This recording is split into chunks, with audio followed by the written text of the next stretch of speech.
भालचंद्र गणेश जी की पूजा संकट चौथ को की जाती है। प्रातःकाल नित्य क्रम से निवृत्त होकर षोडोपचार विधि से गणेश जी की पूजा करें और यह श्लोक पढ़कर गणेश जी की वंदना करें। ओम गजानन भूतगणाधिसेवितं कपितजम्बुफलचारुभक्षणं उमासुतं शोकविनाशकारकं नमामि विघ्नेश्वर पादपंकजम्। इसके बाद भालचंद्र गणेश जी का ध्यान करके पुष्प अर्पित करें। पूरे दिन मन ही मन श्री गणेश जी के नाम का जप करें। सूर्यास्त के बाद स्नान करके स्वच्छ वस्त्र पहन ले। अब विधि पूर्वक गणेश जी का पूजन करें। एक कलश में जल भरकर रखे, धूप दीप अर्पित करें। नैवेद्य के रूप में तिल तथा गुड़ के बने हुए लड्डू, ईख, शकरकंद, गुड़ तथा घी अर्पित करें और गणेश जी की कथा सुने।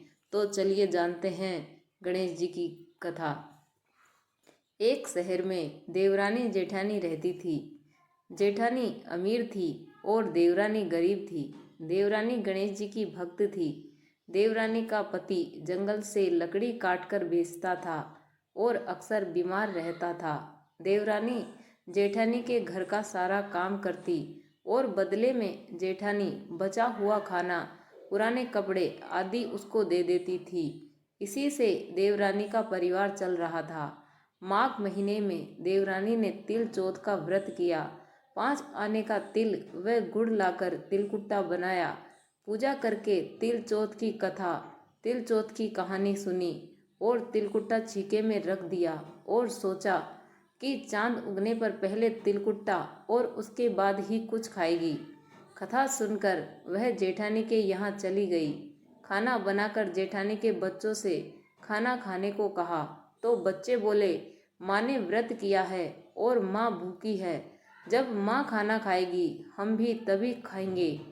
जेठ जी को खाना खाने को कहा तो जेठ जी बोले, मैं अकेला नहीं खाऊंगा।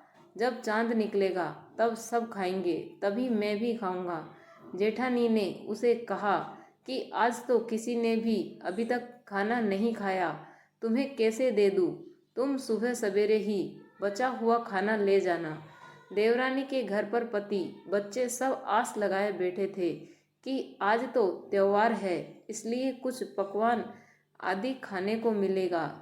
परंतु जब बच्चों को पता चला कि आज तो रोटी भी नहीं मिलेगी तो बच्चे रोने लगे। उसके पति को भी बहुत गुस्सा आया। कहने लगा, सारा दिन काम करके भी 2 रोटी नहीं ला सकती तो काम क्यों करती हो? पति ने गुस्से में आकर पत्नी को कपड़े धोने के धोने से मारा। धोना हाथ से छूट गया तो पाटे से मारा। वह बेचारी गणेश जी को याद करती हुई रोते रोते पानी पीकर सो गई। उस दिन गणेश जी देवरानी के सपने में आए और कहने लगे, धोवने मारी, पाटे मारी, सो रही है या जाग रही है? वह बोली, कुछ सो रही हूँ, कुछ जाग रही हूँ। गणेश जी बोले, भूख लगी है, कुछ खाने को दे। देवरानी बोली, क्या दूँ? मेरे घर में तो अन्न का एक दाना भी नहीं है। जेठानी बचा खुचा खाना देती थी, आज वह भी नहीं मिला। पूजा का बचा हुआ तिलकुट्टा छीके में पड़ा है, वही खा लो। तिलकुट्टा खाने के बाद गणेश जी बोले, धोबने मारी, पाटे मारी, निमटाई लगी है, कहाँ निमटे? वह बोली, यह पड़ा घर, जहाँ इच्छा हो वहाँ निमट लो। फिर गणेश जी बच्चे की तरह बोले, अब कहाँ पहुँचूँ?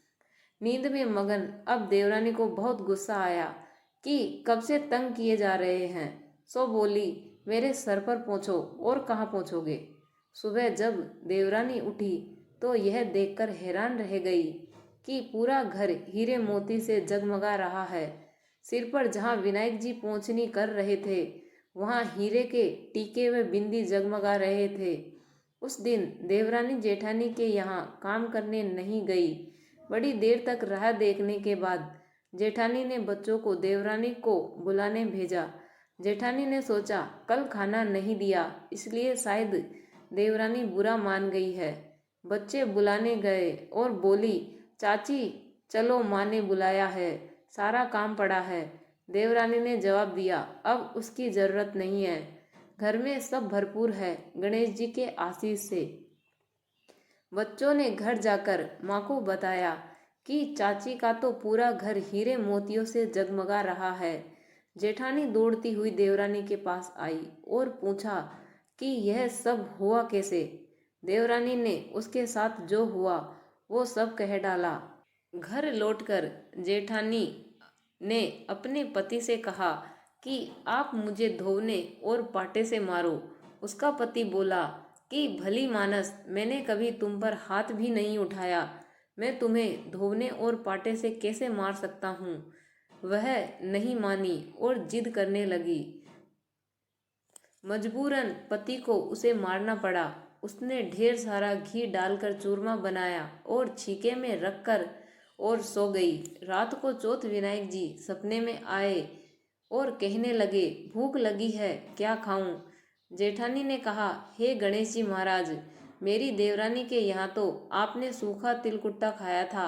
मैंने तो झरते घी का चूरमा बनाकर आपके लिए छीके में रखा है। फल और मेवे भी रखे हैं, जो चाहे खा लीजिए। बाल स्वरूप गणेश जी बोले, अब निमटे कहाँ। जेठानी बोली, उसके यहाँ तो टूटी फूटी झोपड़ी थी, मेरे यहाँ तो कंचन के महल है, जहाँ चाहो निपटो। फिर गणेश जी ने पूछा, अब पोंछूं कहाँ। जेठानी बोली, मेरे ललाट पर बड़ी सी बिंदी लगी है, पोंछ लो। धन की भूखी जेठानी सुबह बहुत जल्दी उठ गई। सोचा घर हीरे जवाहरात से भर चुका होगा, पर देखा तो पूरे घर में गंदगी फैली हुई थी, तेज बदबू आ रही थी। उसके सिर पर भी बहुत सी गंदगी लगी हुई थी। उसने कहा, हे गणेश जी महाराज, यह आपने क्या किया। मुझसे रूठे और देवरानी पर टूटे। जेठानी ने घर की सफाई करने की बहुत ही कोशिश करी, परंतु गंदगी और ज्यादा फैलती गई। जेठानी के पति को मालूम चला तो वह भी बहुत गुस्सा हुआ और बोला, तेरे पास इतना सब कुछ था, फिर भी तेरा मन नहीं भरा। परेशान होकर चौथ गणेश जी से मदद की विनती करने लगी। गणेश जी ने कहा, देवरानी से जलन के कारण तूने जो किया था, यह उसी का फल है। अब तू अपने धन में से आधा उसे दे देगी, तभी यह सब साफ होगा। उसने आधा धन बांट दिया, किंतु मोहरों की एक हांडी चूल्हे के नीचे गाड़ रखी थी। उसने सोचा किसी को पता नहीं चलेगा, और उसने उस धन को नहीं बांटा। उसने कहा, हे श्री गणेश जी, अब तो अपना यह बिखराव समेटो। वे बोले, पहले चूल्हे के नीचे गड़ी हुई मोहरों की हांडी सहित ताक में रखी 2 सुइयों के भी 2 हिस्से कर। इस प्रकार गजानन ने बाल स्वरूप में आकर सुई जैसी छोटी चीज का भी बंटवारा किया और अपनी माया समेटी। हे गणेश जी महाराज, जैसी आपने देवरानी पर कृपा की, वैसी सब पर करना। कहानी कहने वाले, सुनने वाले व हुंकारा भरने वाले सब पर कृपा करना, किंतु जेठानी को जैसी सजा दी वैसी किसी को मत देना। बोलो गणेश जी महाराज की जय। चौथ माता की जय।